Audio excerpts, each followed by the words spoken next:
The morning in Georgetown greeted me with the usual creaking floorboards and aching knees. 78 years is no joke, especially when 30 of them have been spent behind the books in the small law office of Pratt and Sinclair. I, Gladys Crowley, never complained about my life, though.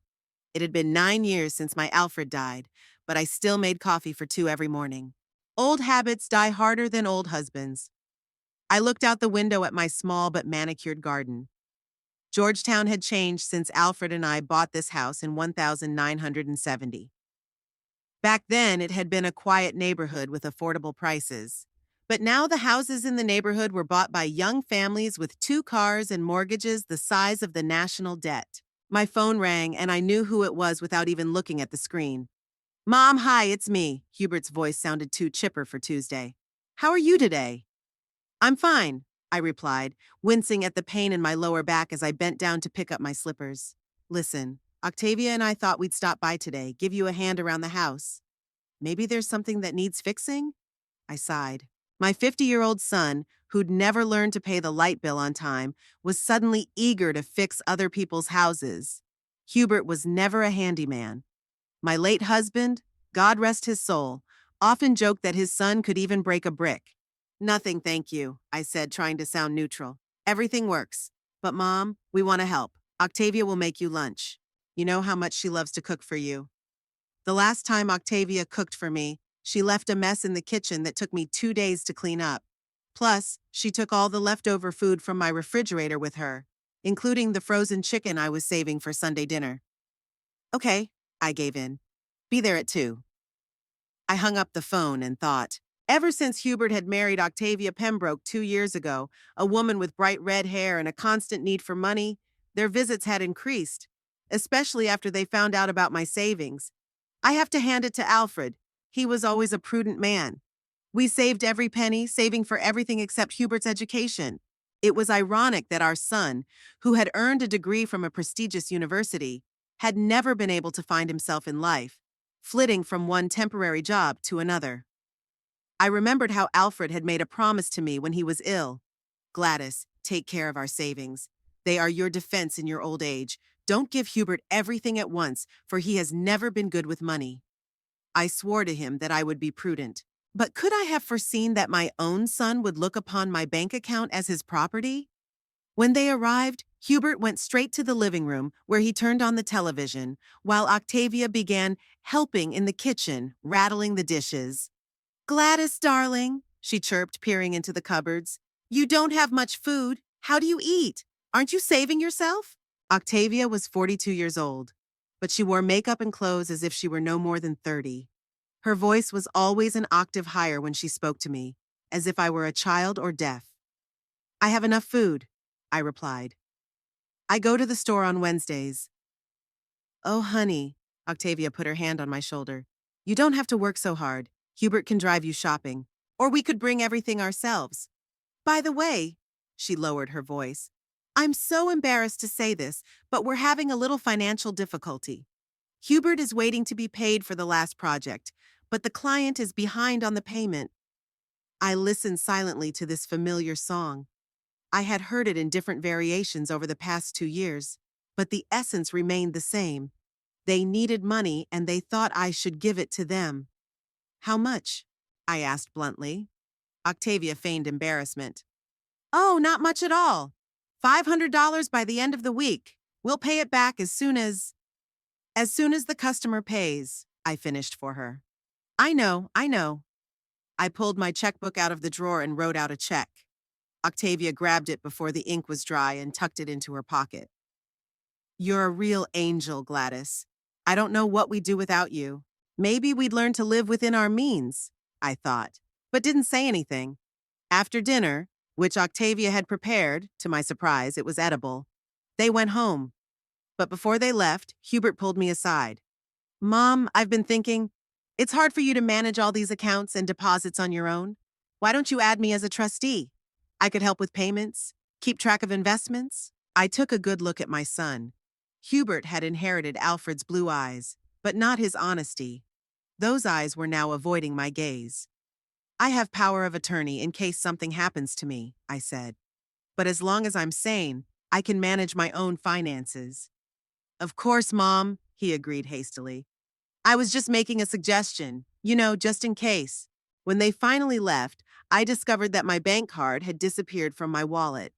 The same one I used for everyday expenses, which had a pretty decent amount of money on it. I remembered exactly where it had been in the morning.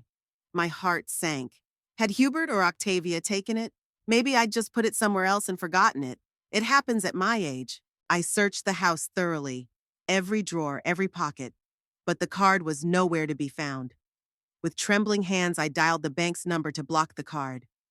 As I listened to the mechanical voice of the answering machine, a wave of shame and pain swept over me. Could my own son have stolen from me? Or am I unfairly suspecting him? Could I really be becoming the forgetful old woman they think I am? After the call to the bank, I sat in Alfred's chair and cried. For the first time in a long time. I remembered how Hubert had brought me wildflowers as a child, how he had read his first poems aloud to me, how he had hugged me when I came home from work. What happened to that boy? Where did I go wrong in raising him? Or was it not me, but the decisions he made as an adult? I wiped away my tears and walked over to the old secretary where I kept all my important papers. It was time to carefully review my finances and maybe change some of the arrangements. I pulled out a folder of bank statements from the past few months and began to scrutinize each transaction. What I discovered made me go cold. Small amounts between $20 and $100 were being withdrawn from my account on a regular basis. The very withdrawals I had written off to my forgetfulness. I must have forgotten I made the withdrawals, I told myself. But now, seeing the big picture, I realized it wasn't an accident. I remembered how Hubert had asked to go to the bank with me a month ago when I was about to deposit the money. "Just keeping you company, Mom," he had said then. I realized now that he had probably peeked at my PIN number. At night, I couldn't sleep for a long time. Outside the window, the rain rumbled, pounding on the roof, which Alfred had re-roofed himself the year before he died. "So you don't worry, Gladys," he'd said then. Now I was worrying about things he couldn't foresee despite all his foresight. I thought about my son, about his wife, about whether my own suspicions could be believed, and what I would do if they were confirmed. I woke up the next morning with a heavy heart. All night I had confused dreams. Alfred, young and serious, was pointing his finger at some papers, but when I tried to read them, the letters were blurred. I woke up at 4 in the morning and couldn't go back to sleep. It was chilly in my bedroom. The fall days in Georgetown were getting shorter, and the nights were getting colder. I threw on Alfred's old robe, which I still kept in the closet, and went into the kitchen to make coffee. Sitting at the kitchen table with a cup of steaming brew, I pondered my suspicions. Maybe I really am becoming paranoid? All these years alone, talking to Alfred's picture, the habit of checking the locks 3 times before going to bed. Am I still sane enough to trust my judgment? I pulled out of the drawer the folder of bank statements I'd studied the night before. In the daylight falling from the kitchen window, the numbers looked even more damning. $20 on September 23rd, $45 on the 28th, $32 on October 2nd, $78 on the 5th, and so on. Small amounts that could easily be written off as forgetfulness. I must have bought groceries, probably paid for a haircut, must have given a neighbor boy a lawn mowing job. But I kept meticulous records of my expenses. This habit, developed over 30 years as an accountant, did not disappear with retirement. In my little notebook, which I kept in my purse, I wrote down every purchase down to the bun at the corner bakery. And these expenses didn't match the mysterious withdrawals. I decided to take action. If I was wrong, if my suspicion was unfounded, I would have to apologize to Hubert. But if I was right, I preferred not to think about what I would do if I was right. I called the bank first. An elderly woman with a leisurely voice patiently explained to me how to access detailed information about each transaction through online banking. I had never been a big fan of computers, but after Alfred's death, I had mastered the basics. It took me almost an hour to log in. I entered the wrong password 3 times and the system blocked access, but I finally succeeded. What I saw confirmed my worst fears. All of these small withdrawals were made through an ATM at a gas station near Hubert and Octavia's house. The same ATM I never used. I preferred to withdraw money at a bank branch talking to a live teller. I felt the blood rush to my face, so it wasn't paranoia. Someone was actually withdrawing money from my account. And that someone could only be someone who knew my PIN number, Hubert or Octavia, or maybe both. I didn't call them right away. I needed hard evidence. So I got dressed, grabbed my purse, and went to the bank. A young manager with a neatly trimmed beard listened to me with polite attention. His eyes behind his stylish glasses expressed either sympathy or hidden irritation. I couldn't tell for sure. "Mrs. Crowley," he said, looking over my statements. "There are indeed some unusual transactions here, but I need to know, have you ever given your card and PIN number to anyone?" "Never," I answered firmly. "Only I know my PIN number." "Perhaps someone could have snooped when you entered it?" I remembered that day at the bank with Hubert, how he stood too close while I withdrew the money. "Just making sure everything's okay, Mom," he'd said then.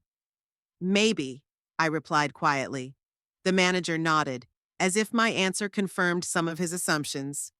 "In that case, Mrs. Crowley, I would recommend that you block this card immediately and issue a new one. You can also file a report about unauthorized use of the card, and the bank will investigate." "And the money?" I asked. "Will my money be returned?" He wrinkled his nose slightly. "It depends on the results of the investigation. If fraud is established, then yes, the bank will reimburse the stolen funds, but what? But if it turns out that the card was handed over voluntarily or the PIN code became known to a third party due to your carelessness, the situation will be more complicated." I knew what he meant. If I accused Hubert of theft, it could turn into an ugly family dispute, and there was no guarantee that the bank would side with me. "I'll think about your suggestion," I said, standing up. "But in the meantime, please block the card and issue a new one." On the way home, I noticed that the sky had clouded over. Rain was coming, and my back responded to the change in weather with a dull ache. But this physical pain was nothing compared to what was going on in my soul. At home, I called Hubert at once. He didn't answer right away, and I could hear the wariness in his voice. "Mom? Is something wrong?" "We need to talk," I said, trying to keep my voice calm. "Could you come tonight and bring Octavia?" "Tonight?" There was a note of concern in his voice. "We had plans." "Cancel them," I cut him off. "It's important." There was a pause, during which I could hear him covering the microphone and talking to someone, apparently Octavia. "Okay, Mom," he finally answered. "We'll be there in an hour." While I waited for them to arrive, I went through all the bank statements and printouts once again. The total amount they had withdrawn was almost $2,000 in the last 3 months. Not a huge amount when you think about it. But this wasn't about the money. It was about betrayal. They arrived an hour and a half later. I heard the door slam on their old Ford, the car I'd helped them buy 3 years ago. I met them in the living room, sitting in Alfred's chair with a folder of bank statements in my lap. "Hi, Mom." Hubert leaned over to kiss my cheek. I smelled alcohol. "What's wrong?" Octavia remained standing at the door, nervously fumbling with the strap of her purse. Her red hair was in a sloppy bun, and there was too much makeup on her face. "Sit down," I said, pointing to the couch across from them. They looked at each other and sat down, keeping an unnatural distance from each other. "I was at the bank today," I began, watching their reactions. "My card was missing, and not just any card. Money had disappeared from my account." Hubert's face didn't change, but Octavia's was slightly pale under her foundation. "That's unfortunate," Hubert muttered. "Were you robbed?" "In a way," I replied, opening the folder. "Here are the statements. Someone has been making small withdrawals from my account for the last 3 months. And all of these withdrawals were made from an ATM at the gas station near your house." There was a heavy silence. Hubert was staring at the floor, Octavia at me.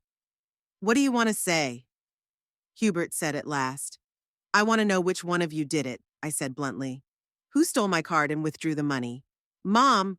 Hubert jumped up, his face reddening. "Are you accusing us of stealing your own son?" "I just want to know the truth." "The truth?" He raised his voice. "The truth is you're getting paranoid. First you forget where you put things, then you start accusing us of stealing them. What's next? You gonna call the police?" "Gladys, honey, Octavia interjected, moving over to me on the couch. You probably just forgot that you took the money out. It's normal at your age. My Aunt Pearl started forgetting things when she turned 75, too. First little things, then. I'm not a forgetful old lady, I interrupted her. I have a record of every dime I spent. I never withdrew that money. Then it's some kind of bank error, Hubert said. Or someone else. Maybe your card was copied. There are so many scammers out there these days. At the gas station near your house? I asked skeptically. Why not? Hubert threw up his hands. They could have installed a skimmer, a thing that reads card data. I gave him a long look. My son had always been a bad liar. Even as a kid, when he broke his mom's vase or carried cookies before dinner, it was his eyes that gave him away. He couldn't look straight when he lied. Hubert, I said quietly, look me in the eye and tell me you didn't take my card. He tried to meet my gaze, but after a second he averted his eyes. I didn't take your card, Mom. Honestly. Did you, Octavia? She laughed nervously. Gladys, what are you saying? How could I have taken your card? I don't even know your PIN number. But Hubert does, I said. He peeked when we were at the bank last month. Hubert jumped up, his face contorted with anger. That's enough. I won't let you accuse us of stealing. You're just an old woman out of your mind. Yes, I am. You need help, professional help. Hubert, Octavia said, but I could see the relief in her eyes. They've found a way to declare me incompetent. No, Octavia, he continued, pacing the room. It's time to say it out loud. Mom's becoming a danger to herself. Forgetting where she left things, accusing loved ones of stealing. These are signs of dementia. She needs care, constant supervision, maybe even an institution. I'm sane, I said firmly, and I know what you're doing. You want to get your hands on my money. See? Hubert turned to Octavia as if I wasn't in the room. She's getting paranoid, classic case. Honey, Octavia stood up and put her hand on his shoulder. Let's not talk about this right now. Gladys is upset. Maybe we should just help her find the map. It's probably in the house somewhere. They started pretending to look for my map, moving things around and looking in the most ridiculous places. I sat in my chair watching this farce and thinking that Alfred was right. He always said Hubert couldn't be trusted when it came to money. Strange, Octavia said at last, coming back into the living room. I can't find it anywhere. Maybe you left it at the store? I've already blocked the card, I said, and ordered a new one. It'll be delivered directly to the bank and I'll pick it up myself. Hubert and Octavia looked at each other again. Mom? Hubert sat down next to me, his voice soft, almost caring. We're worried about you. All this, the accusations, the suspicions, it's not like you. Maybe you should see a doctor, just as a precaution. I understood their strategy. They wanted me to question my judgment. They wanted me to believe that I was getting old and out of touch with reality. And when that happened, they would take control of my finances. I have a doctor's appointment next week, I lied. For a routine checkup. You don't have to worry. Good. Hubert breathed out in relief. Maybe we should go with you, just for support? No need, I smiled at him. I'll be fine on my own. When they finally left, I double-locked the door and exhaled. Now I knew for sure. They were stealing from me. And not just money. They were trying to steal my dignity, my independence, my right to control my own life. I wouldn't let them do that. The next day, the sky over Georgetown was overcast with heavy clouds. I woke to the sound of rain drumming on the roof, and I lay there for a while, listening to the monotonous noise. I needed to go downtown to pick up my new card from the bank. The rain was making it difficult, but I wasn't going to put it off. After drinking a cup of strong tea, I called my neighbor, Eleanor Birch. At 83, she still drove a car, which I admired. Good morning, Eleanor. This is Gladys. I'm sorry to bother you, but I need your help. Gladys, darling, it's so good to hear from you. What's the matter? I have to go to the bank, but I'd rather not drive in this rain. Could you give me a lift? Sure, darling. I was just on my way downtown. I'll be at your place in 20 minutes. Eleanor was one of the few true friends I had in the neighborhood. We met at a gardening class about 10 years ago, shortly after Alfred died. She too was a widow and understood my pain without trying to impose her help or pity. Exactly 20 minutes later, her old Buick pulled up in front of my house. I grabbed my umbrella and, adjusting my scarf, stepped outside. It's awful weather, Eleanor said as I got into the car. Just like the day the old oak tree in the square fell. Yes, I remember, I nodded. It was in 2015 during that big storm. We drove down the familiar streets of Georgetown. The rain was blurring the outlines of the houses and trees, turning everything into a watercolor landscape. I stared out the window, but my thoughts were far away. I was thinking about Hubert, how he had changed over the years, and what I had to do. Are you all right? Eleanor asked, giving me a hard look. You seem a little pensive today. I'm fine, I lied. Just a lot on my mind. We stopped at a stoplight, and I suddenly noticed a familiar car on the other side of the street. Hubert's old Ford was parked outside the shopping center where my bank branch was located.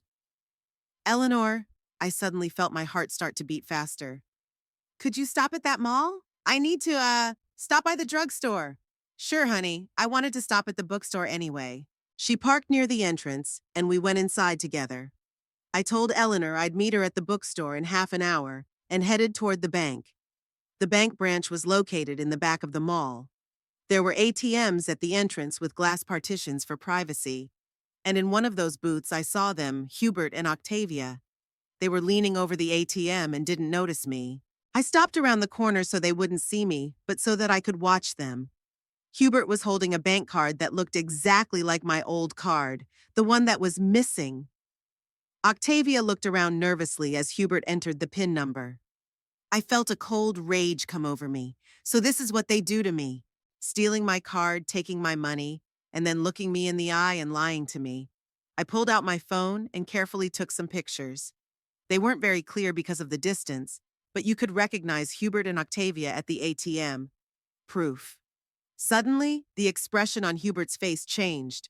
He pressed the ATM buttons furiously, then turned to Octavia and said something. She grabbed her head. I realized that my card lock had worked. They couldn't withdraw any money. But what were they doing here today? Why did they decide to go to the ATM now? And then it hit me, the amount. Usually they withdrew small amounts that I might not have noticed. But today they must have decided to withdraw everything.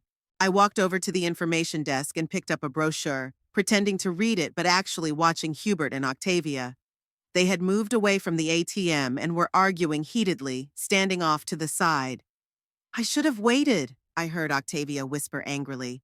I told you. How did I know she'd block it so quickly? Hubert snapped at me. It's not like she never checks the account online. Now we're broke, and the house bills have to be paid by Tuesday. I'll figure something out. Maybe I'll talk to her again. Tell her we need money for what?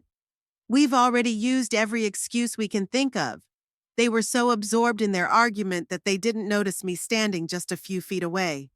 I heard every word, and every word was like a knife in my heart. I quietly backed away and headed straight for the bank doors. I needed to act fast before they saw me. Inside the bank, it was quiet and cool. Despite the early hour, a few people were already sitting in chairs in the waiting area. I walked up to the counter. Good morning, I said to the young woman at the computer. I need to speak to the manager urgently. Do you have an appointment? She asked with a professional smile. No, but it's very important. It concerns my accounts and possible fraud. At the word fraud, her smile became more serious. Just a moment, she picked up the phone. Mr. Prescott, there's a client here about a possible fraud. Yes, it's urgent. A few minutes later, I was invited into the manager's office. Mr. Prescott was younger than I expected, barely 40. But his eyes were attentive and intelligent. Mrs. Crowley? He stood up to shake my hand. What can I do for you? I pulled out my phone and showed him the pictures I'd just taken. That's my son and his wife, I said. They tried to withdraw money from my account using my stolen card. Mr. Prescott studied the photos carefully. Are you sure this is your card? Positive. I blocked it yesterday after I discovered a series of unauthorized withdrawals. I see. He leaned back in his chair. And what do you want us to do?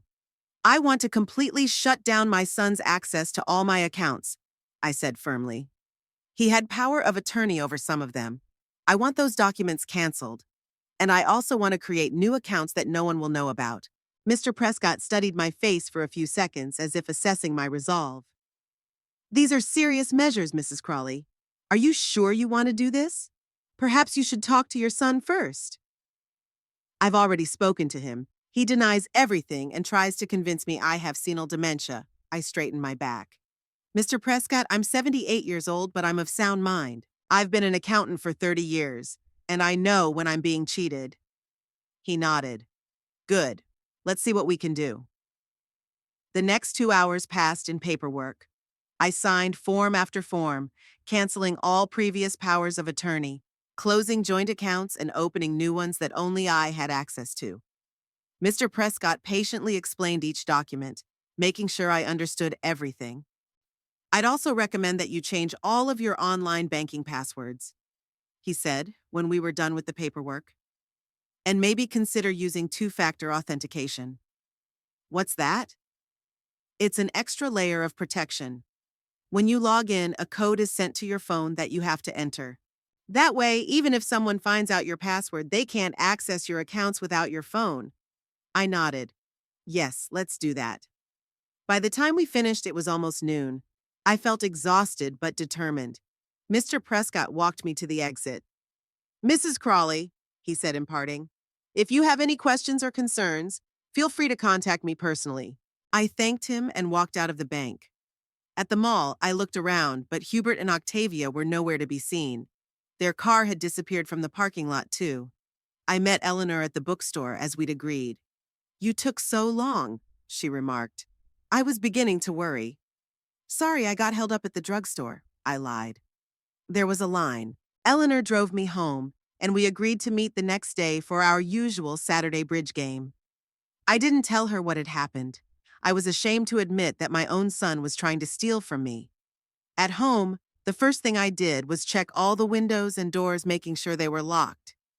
I didn't think Hubert could physically harm me, but after today, I wasn't sure about anything. I then called the phone company and asked them to change my home phone number. I didn't want to talk to Hubert or Octavia until I was ready.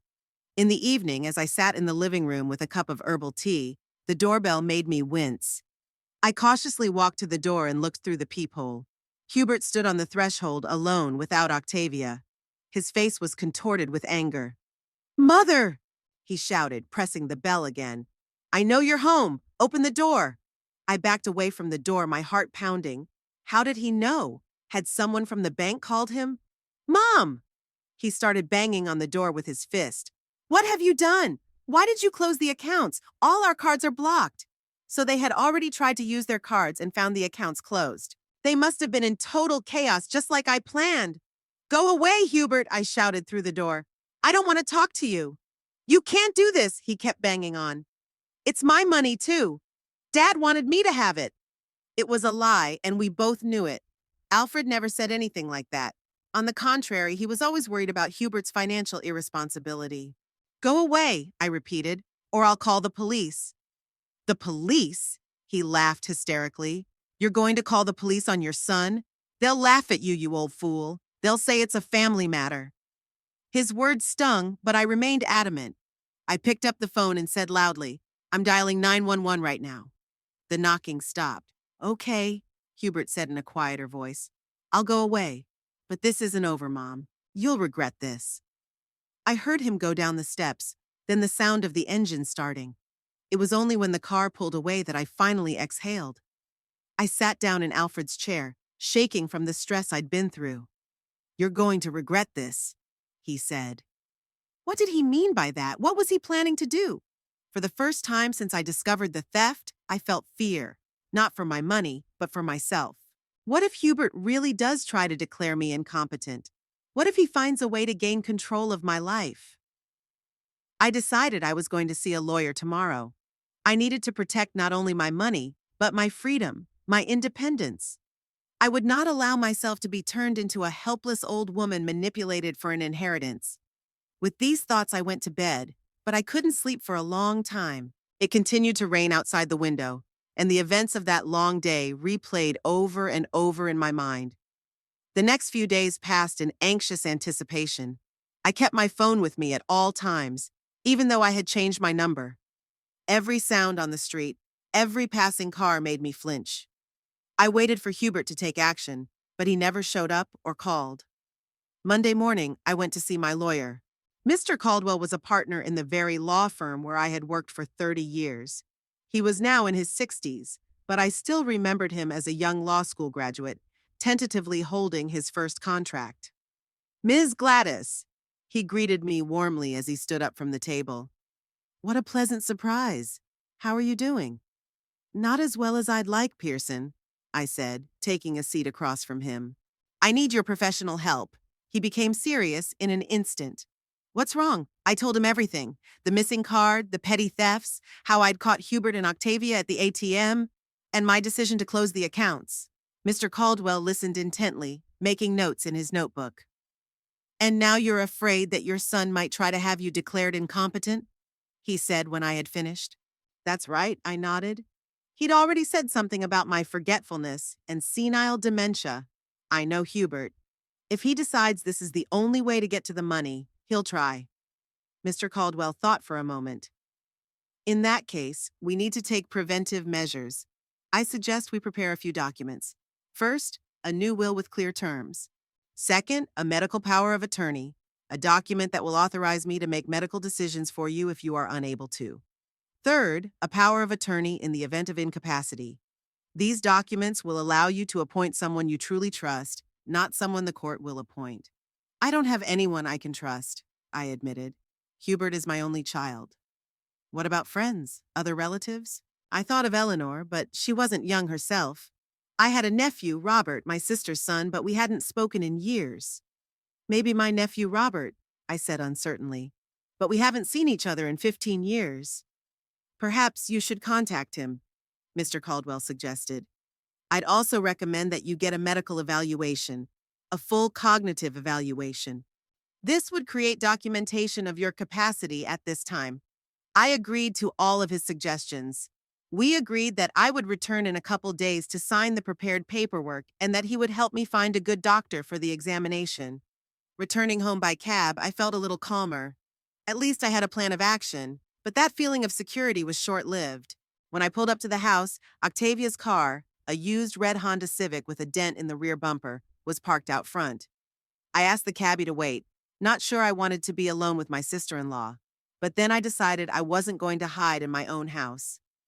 After paying the cabbie, I headed determinedly toward the front door. Octavia was sitting on the porch, her usually flawless makeup smeared as if she'd been crying. Gladys, at last, she exclaimed, jumping up. I've been waiting for you for 2 hours. What do you want, Octavia? I asked, pulling out my keys. To talk, please. She sounded desperate. You have no idea what you've done. I silently opened the door and walked into the house. Octavia followed me uninvited. Gladys, she began as soon as we were in the living room, we had a power outage. We haven't been able to pay our bills. Hubert tried to get a loan from the bank, but he was turned down because of his bad credit history. I looked at her without any pity. What do you want me to do? Help us, she exclaimed. We're your family, Gladys. You can't just leave your loved ones in the lurch. Trouble you created by stealing my money, I pointed out. Octavia blushed. It was a mistake, Gladys. We shouldn't have taken the card without asking. But we were desperate. We were in debt, creditors calling every day. We just wanted to get out of the hole. On me. We'd pay it back, she assured me fervently. I swear. Hubert got a job, a good job. He was promised a management position in a construction company. His first paycheck will be in a month, and then we'd— Octavia, I interrupted her. We both know that's not true. Hubert wasn't looking for a job. You've both been living on my money for years, and that's over. She suddenly changed tactics, her face contorted with anger. You know, Hubert's right about you. You're a vicious, vindictive old woman. You take pleasure in seeing us suffer. You've always controlled him, always made him feel like a failure. I was ready for it. Octavia always resorted to manipulation when she didn't get what she wanted. If that's all you have to say, you can go, I replied calmly. Oh, no, it's not. She stepped closer. Hubert has applied for a competency hearing. We have a witness statement. Your neighbor, Mrs. Patterson, saw you talking to yourself in the garden. The supermarket clerk will testify that you forgot to pay for your shopping last month. We have proof, Gladys. I felt my knees go weak and I sank into the chair. Mrs. Patterson? The gossipy gossip who loves to pry? And the supermarket incident?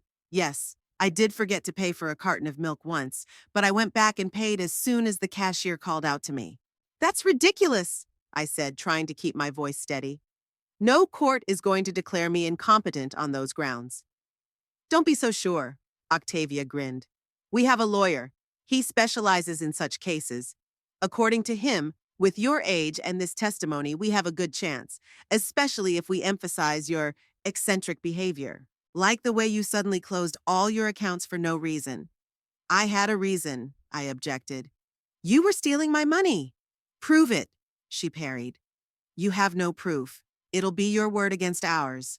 The word of a forgetful old woman against a caring son and his wife who only want to protect you from yourself. I felt anger boiling up inside me. Get out of my house, I said, standing up. Now, there's more. Octavia pulled an envelope out of her purse and tossed it on the table. Here's the warrant. The court has scheduled your competency hearing for next Tuesday. Don't miss it. With those words, she walked out, slamming the door loudly. I sat still for a long time, staring at the envelope. Finally, gathering my courage, I opened it. Inside was indeed a summons. Hubert had petitioned to have me declared incompetent and to have him appointed my guardian. I immediately called Mr. Caldwell. He listened to me and said he would come right over. An hour later, he was sitting at my kitchen table studying the documents. They're acting fast, he remarked. But don't worry, Miss Gladys. Their evidence is weak. We'll be ready for the hearing. What if they win? I asked. What if the court believes them? They won't, he said confidently. We'll provide the results of your medical examination. In addition, I'll find witnesses who will testify to your clarity of mind, colleagues from the firm you worked with, clients who remember your sterling work. Don't worry, but I did. The whole evening after Mr. Caldwell left, I couldn't calm down. The warrant lying on the table seemed to mock me. My own family was trying to take control of my life away from me, all because of money. I called Eleanor and told her everything. She was outraged. It's just outrageous, she exclaimed. Don't worry, Gladys. I'll testify for you. I'll tell the judge that you are the sanest man I know, and that your son is a parasite who does nothing but take money from you. Her support meant a lot to me, but the anxiety didn't let up. I spent a restless night, waking up at every rustle, afraid that Hubert might show up in the middle of the night and cause a scandal. In the morning, I was awakened by a telephone call. It was an unfamiliar number. Hello? I answered cautiously. Hello, is this Mrs. Gladys Crawley? A formal female voice asked. Yes, this is me. My name is Lindsay Garrison, and I'm a social worker with Elder Protective Services. We have received an anonymous report of possible self-neglect and would like to visit you to assess the situation. I froze. Self-neglect? What does that mean? What self-neglect? I asked. I take excellent care of myself. We've received information that you may be suffering from dementia and unable to provide the care you need. This is standard procedure, Mrs. Crowley. We just need to make sure you're all right. I realized that Hubert was responsible for this. Not only had he sued, but he'd contacted social services to put pressure on me from all sides. I'm perfectly healthy, I said firmly, and I've already made an appointment for a full medical examination. If you need proof of my legal capacity, you can contact my lawyer, Mr. Caldwell of Pratt and Sinclair. Nevertheless, Mrs. Crawley, we are obliged to conduct an examination. May I make an appointment for tomorrow morning at 10 o'clock? I wanted to refuse, but realized it would only increase their suspicions. All right, I agreed. Tomorrow at 10. I spent the next few hours getting the house in perfect order. Not that it was a mess. I'd always kept it clean. But now every little thing mattered. I scrubbed the floors, dusted all the surfaces, and organized the books and magazines. I wanted the house to look spotless. In the afternoon, the doorbell rang. A strange man in a dark suit stood on the doorstep. Mrs. Crawley? He asked. My name is Raymond Pierce, and I represent your son, Hubert Crawley, in your competency proceedings. I was about to close the door, but he handed me a folder of papers. This is a copy of the application and accompanying documents. By law, you have the right to review them before the hearing. I took the folder without saying a word. Mrs. Crowley, he continued, Your son is really worried about you. If you change your mind and decide to cooperate, it can be resolved peacefully, without a trial. Just think about it." With these words, he walked away, leaving me with a heavy folder in my hands.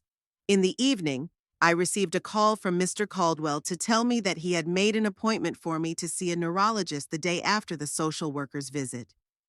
"Don't worry, Ms. Gladys," he reassured me. "Everything is going according to plan. We'll be ready for the hearing." I wanted to believe him, but the anxiety wouldn't let go. I felt cornered. Hubert and Octavia were using all the pressure they could to break me. They didn't want money per se, they wanted control. Control over my life, over my decisions, over my future. I lay awake thinking about how things had turned out. My only son, whom I loved so much, for whom Alfred and I had worked all our lives, saving everything so that he could get a good education. And now he's trying to declare me crazy so he can have my money. I wonder what Alfred would say if he were alive. He probably wouldn't be surprised. He'd always seen things in Hubert that I refused to notice: selfishness, irresponsibility, a tendency to take the path of least resistance. "We spoiled him too much, Gladys," he often said. And he was right. But now was not the time for regrets. I had to get ready to fight. I wasn't going to give up without a fight. Hubert and Octavia wanted a war. They'd get it. The social worker, Lindsay Garrison, was a thin, middle-aged woman with kind eyes and a notebook in which she kept jotting things down. She looked around my house, asked a lot of questions about my daily routine, how I was doing, checked the contents of my refrigerator and medicine cabinet. "Mrs. Crowley," she said at the end of her visit, "I must admit that I don't see any signs of self-neglect. Your home is in perfect condition, your food is fresh, your medications are organized, you are perfectly oriented in time and space." "I told you," I replied, relieved. "It's my son's scheming. He wants to control my finances." Lindsay nodded. "Unfortunately, we see this kind of thing a lot. Financial abuse of the elderly is a serious problem. I'll include my observations in the report and send a copy to your attorney." After she left, I felt a surge of hope. At least one of Hubert's accusations had been refuted, but there was more to come. Next was an appointment with a neurologist, Dr. Elizabeth Chen. Mr. Caldwell had insisted on accompanying me, and I was grateful for his support. Dr. Chen turned out to be a young woman with confident movements and a discerning eye. She administered a series of tests, asking me to memorize lists of words, solve simple math problems, and draw shapes and clocks. I tried my best, realizing how important the results were. "Mrs. Crowley," she said when all the tests were finished, "you have excellent memory and cognitive function. I don't see any signs of dementia or other cognitive impairment. Your scores are above average for your age group." "Thank you, doctor," I replied with relief. "I'll prepare a detailed report," she said, turning to Mr. Caldwell. "It will be ready by the end of the week. It should be sufficient for the court." "Good," the lawyer nodded. "It will help our case a great deal." On the way home, Mr. Caldwell filled me in on the progress of the preparations for the hearing. "We have a strong case, Ms. Gladys. The social worker's report, the neurologist's report, testimony from your friends and colleagues. In addition, I've found several precedents where the court has denied similar petitions under similar circumstances." I listened to him gratefully, but part of me was still worried. What if Hubert and Octavia had some kind of surprise in store? What if they had evidence I didn't know about? "What about my nephew, Robert?" I asked. "Have you been able to contact him?" Mr. Caldwell frowned. "Unfortunately, no. His cell phone is not answering, and he hasn't responded to an email yet. But I'll keep trying." I nodded. Not that I was counting on Robert much. We hadn't spoken since my sister, his mother, had died. But in my situation, any support would be welcome. At home, I found an envelope slipped under the door. Inside was a letter from Octavia, written in her neat handwriting. "Gladys, I know you're angry with us, and perhaps you have a right to be. But I must warn you, Hubert is desperate. He hasn't told you, but we have huge debts. Creditors are threatening to foreclose on the house. If you don't help us now, we'll lose everything. And then Hubert will do something he might regret. He has documents that could complicate things. Please, let's meet and talk. Just you and me without Hubert. Call me." "Documents? What documents?" I felt a chill run down my spine. What else was my son up to? I immediately called Mr. Caldwell and read him the letter. It could be a bluff, he said after a pause. An attempt to frighten you. But just in case, there are a few things I'd like to check. Could you bring me copies of all your financial documents? Contracts, insurance, retirement accounts, anything you have. I agreed, and the next day I took a large folder with all the documents I could find to his office. Mr. Caldwell promised to review them and let me know if he found anything suspicious. I hadn't planned to meet Octavia, but her hint of some documents kept me on my toes. What if she was telling the truth? What if Hubert really did have something that could hurt me at the hearing? After 2 sleepless nights, I decided to call her. We agreed to meet at a small cafe downtown, away from prying eyes. Octavia looked exhausted. Dark circles under her eyes, chapped lips, nervous movements, all told me that the last few days had not been easy for her. "Thank you for coming," she said as we sat down at a table in the corner. "I wasn't sure you'd call." "I'm just here to inquire about the papers you mentioned," I said firmly. "What papers are we talking about?" Octavia looked around as if afraid we'd be overheard. "Hubert doesn't know I'm here," she said quietly. If he finds out that I told you, told me what, Octavia?" I was beginning to lose my patience. She took a deep breath. "6 months ago, we took out a loan in your name," she blurted out. "A big loan. Hubert forged your signature on the paperwork." I felt the room start to spin around me. "What? What loan?" "The mortgage. We remortgaged your house." Her voice was shaking. "We were desperate, Gladys. We were in debt. Creditors were threatening to take our house. Hubert said it was only temporary, that we'd pay back the money before the first installment." I couldn't believe my ears. "You mortgaged my house? The house that Alfred and I paid off for 30 years? A house that I own completely?" Octavia nodded without raising her eyes. "The bank hadn't checked the signature carefully enough. Hubert had power of attorney for some of your accounts, and they apparently thought it was okay." I felt a wave of anger rising in me, so strong it took my breath away for a moment. "How much?"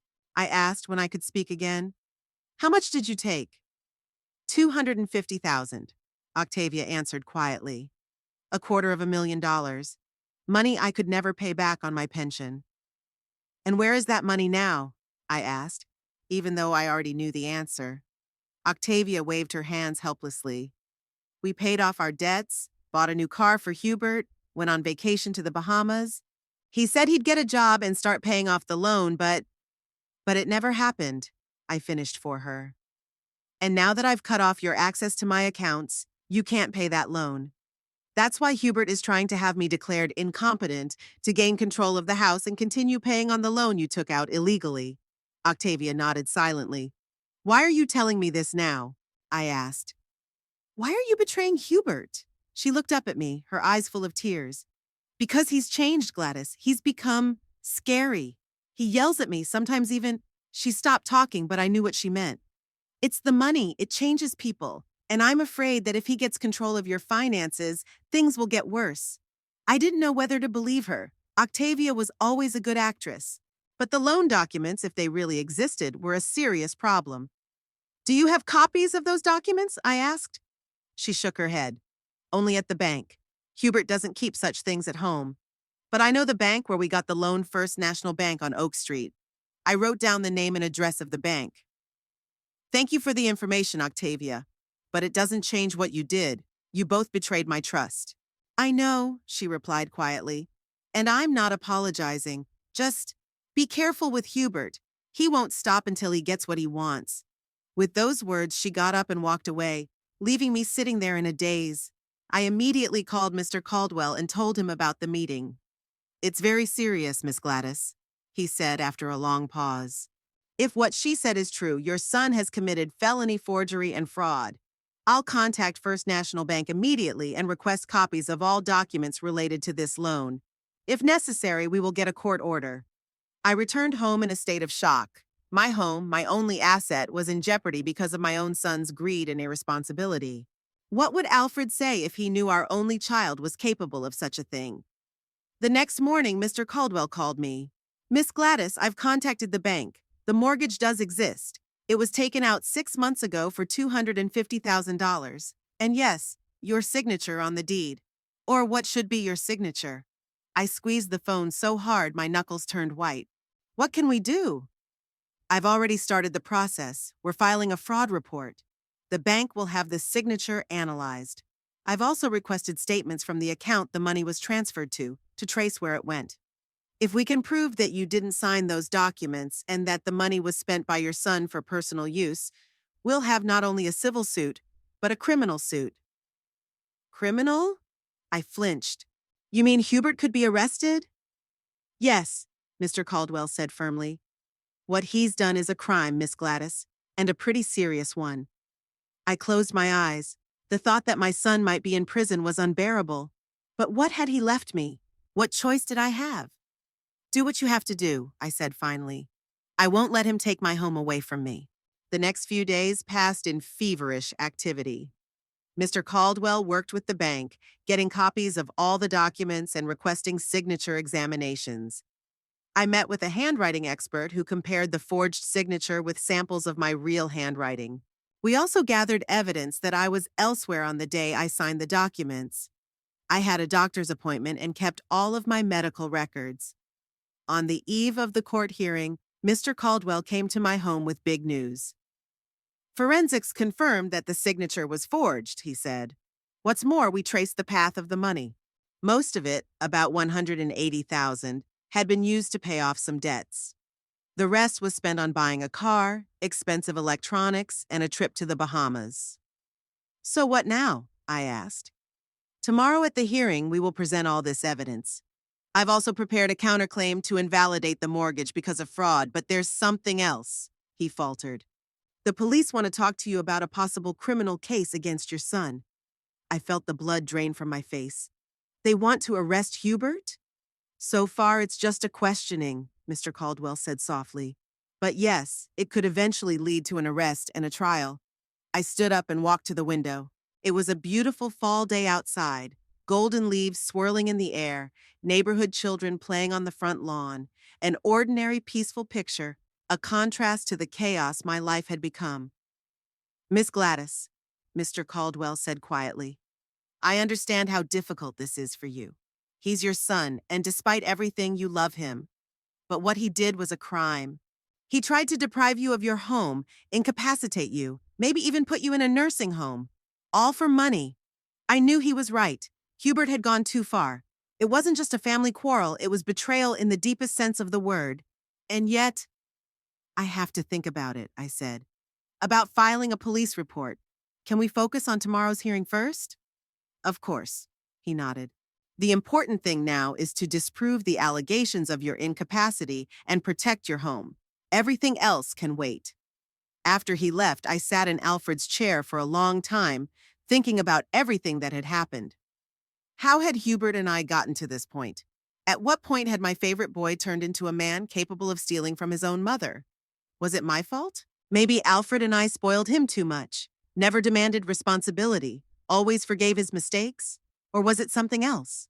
Was it the greed that corrodes human souls like rust? In the constant striving to have more, to live better, not considering the means? I didn't know the answers to these questions. I only knew that tomorrow I would have to meet my son in court, and it would be one of the hardest days of my life. In the evening, Eleanor called to wish me luck for tomorrow's hearing. She offered to come with me, and I gratefully accepted her offer. The thought of having a friend with me was a little comforting.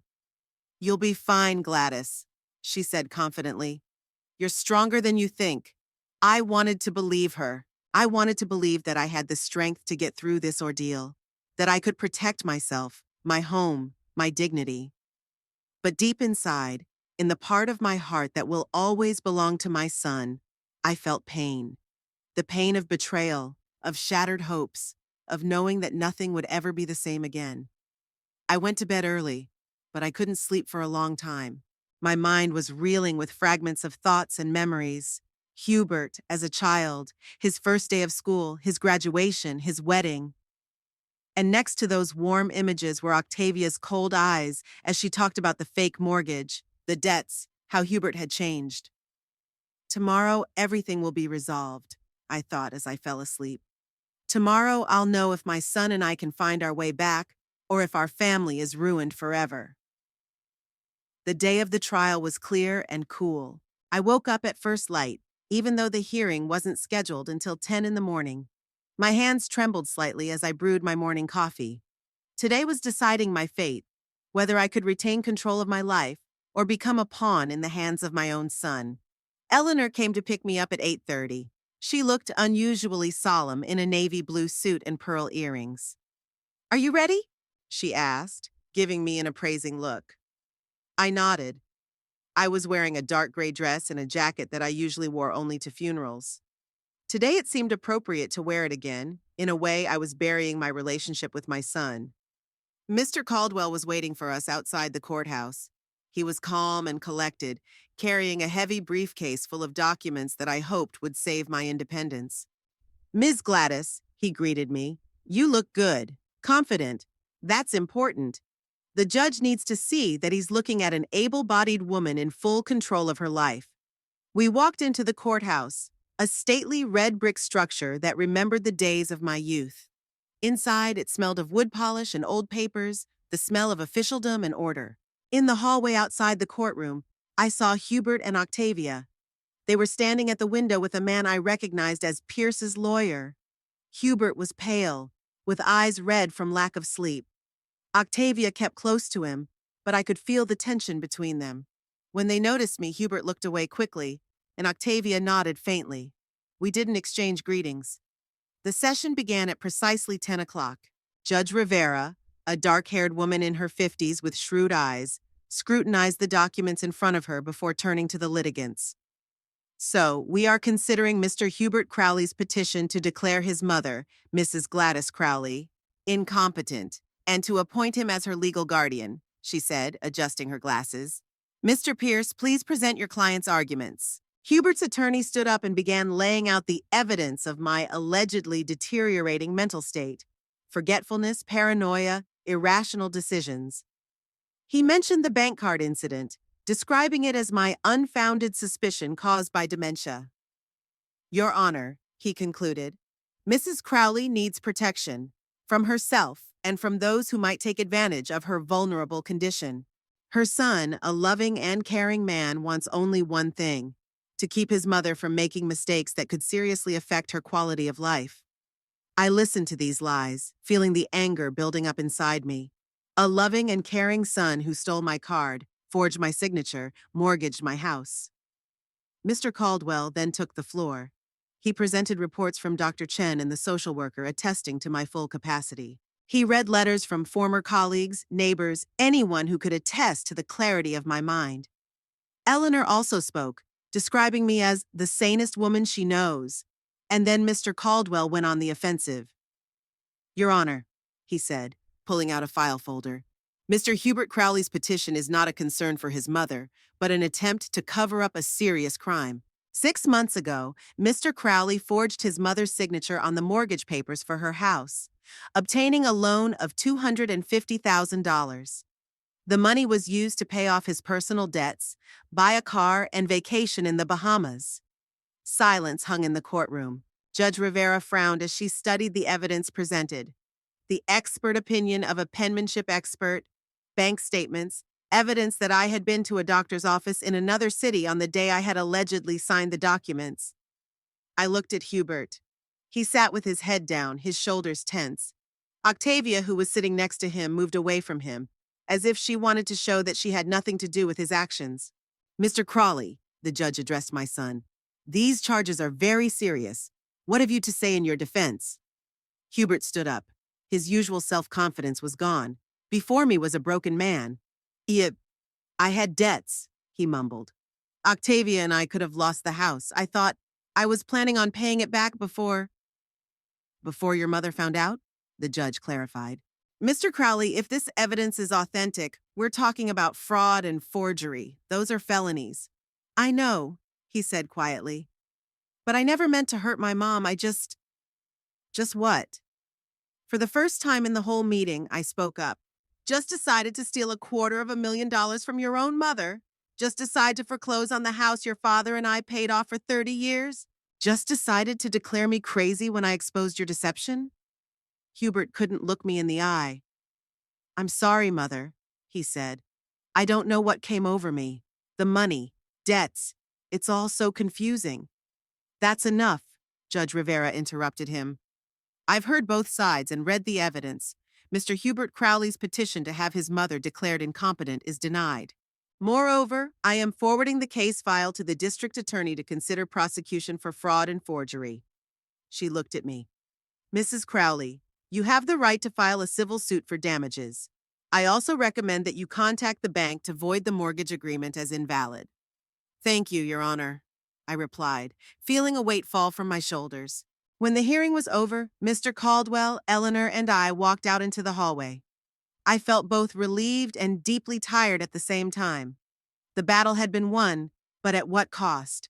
My family had been destroyed for good. Hubert and Octavia caught up with us in the hallway. My son looked 10 years older. Mom, he began. Can we talk? Alone? I looked at him. At the man who was ready to rob me of my home, my freedom, my dignity. He was my son, flesh of my flesh.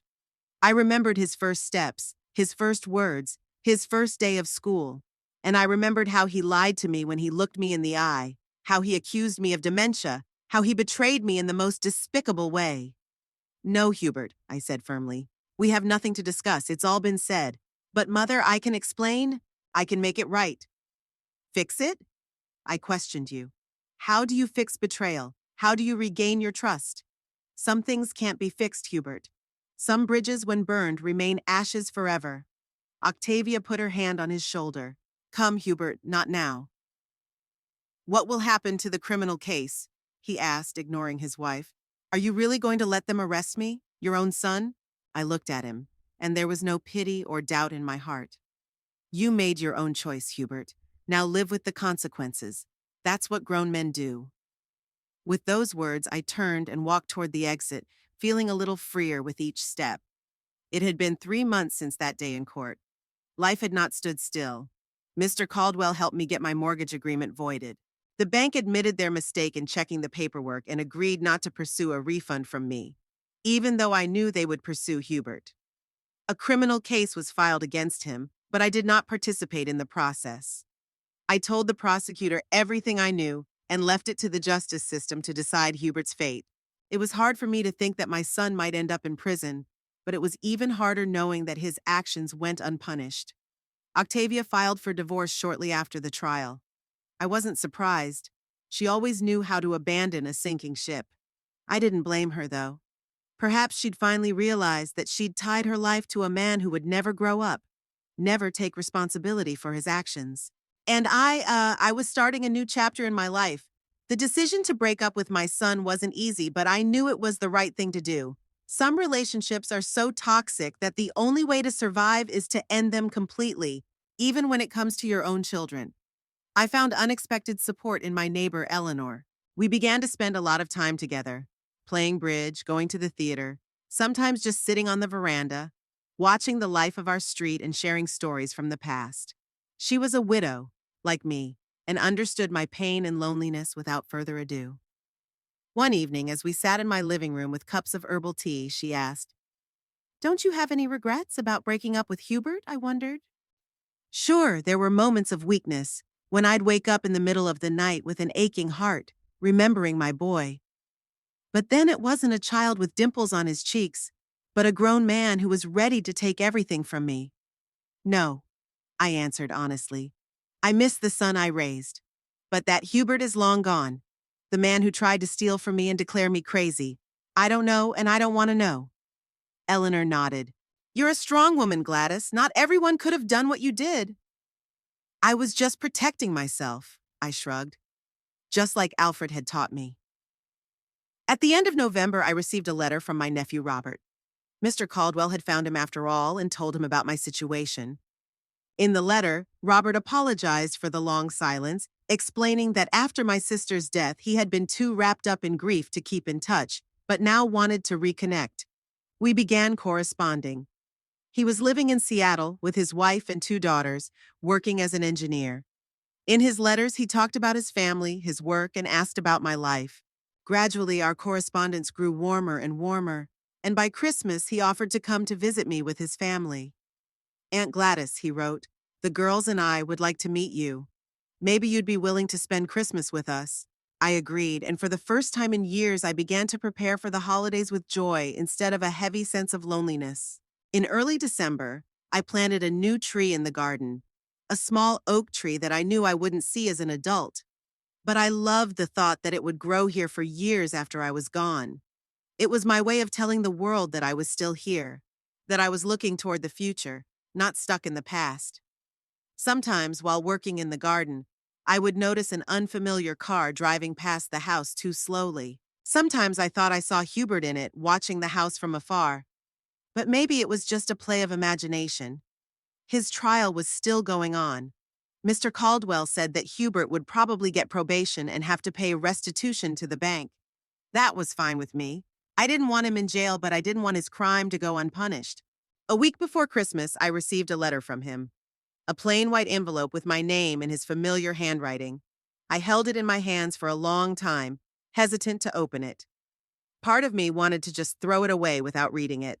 But in the end, curiosity won out. Mom, Hubert wrote, I know you don't want to see or hear from me, and I respect your decision. I just wanted to say that I realize how much I have hurt you and that I am truly sorry. Not for the consequences for me. I deserved them, but for the pain I caused you. I'm not apologizing, and I don't expect you to ever let me back into your life again. I just wanted you to know that I finally realized what I've done. Maybe it took losing everything, my wife, my home, my respect. But better late than never, right? I'm starting therapy. My lawyer says it'll help at sentencing, but that's not the point. I just want to understand why I am the way I am. Why I keep destroying everything good in my life. I don't know if you'll ever forgive me. I'm not sure I deserve to be forgiven, but I want you to know that I will always love you, even if I never see you again. Your son, Hubert. I folded the letter and tucked it away in my desk drawer. I didn't cry. All the tears had already been cried those first nights after the trial. But I felt strangely relieved. Not because the letter changed anything. It didn't change anything. Our relationship was irretrievably broken anyway. But there was something comforting in the thought that even Hubert had finally realized what he'd done. I didn't answer the letter. Maybe someday, years from now, when the pain of betrayal had dulled a little, I might find the strength to forgive. But right now, I just wanted to live my life, without toxic relationships, without manipulation, without constant anxiety. On Christmas Eve, Robert and his family arrived. His wife, Lisa, was a lovely woman with a warm smile, and his daughters, 12-year-old Emma and 8-year-old Sophie, immediately won my heart with their spontaneity and curiosity. We decorated the tree Robert had brought with him and prepared Christmas dinner. Eleanor joined us too. The house filled with laughter and conversation, the smell of pine needles and ginger cookies. For the first time in a long time, I didn't feel like a lonely old woman, but part of a family. When the girls were finally asleep and Lisa and Eleanor were absorbed in discussing some TV show, Robert and I went out onto the veranda. The night was cold but clear, with millions of stars overhead. Thank you for inviting us, Aunt Gladys, Robert said. The girls are delighted with you. I'm the one who should be thanking you, I replied. You've brought life back into my house. We were silent for a moment, looking at the stars. I heard about Hubert, he said carefully. I'm sorry. Don't be. I shook my head. It was his decision, his choice. And mine too, not to let himself be used anymore. Robert nodded. You know, Mom always said you were the strongest of all the Crofts. I can see now that she was right. I smiled. My sister Jennifer always thought I was stubborn and willful. It's funny how those qualities turn from flaws to strengths over the years. I've just learned to appreciate myself, I said. Better late than never. We returned to the house, to the warmth and light, to the new family I had found. Life went on, despite all the losses and disappointments, and I was ready to live it by my own rules, not letting anyone, not even my own son, take away what was rightfully mine, my home, my independence, my pride. That night, I fell asleep with a sense of peace I hadn't experienced in a very long time. I had broken a toxic relationship, defended my right to be respected, and found new connections with people who truly cared about me. It wasn't the life I had planned, but it was probably exactly the life I deserved.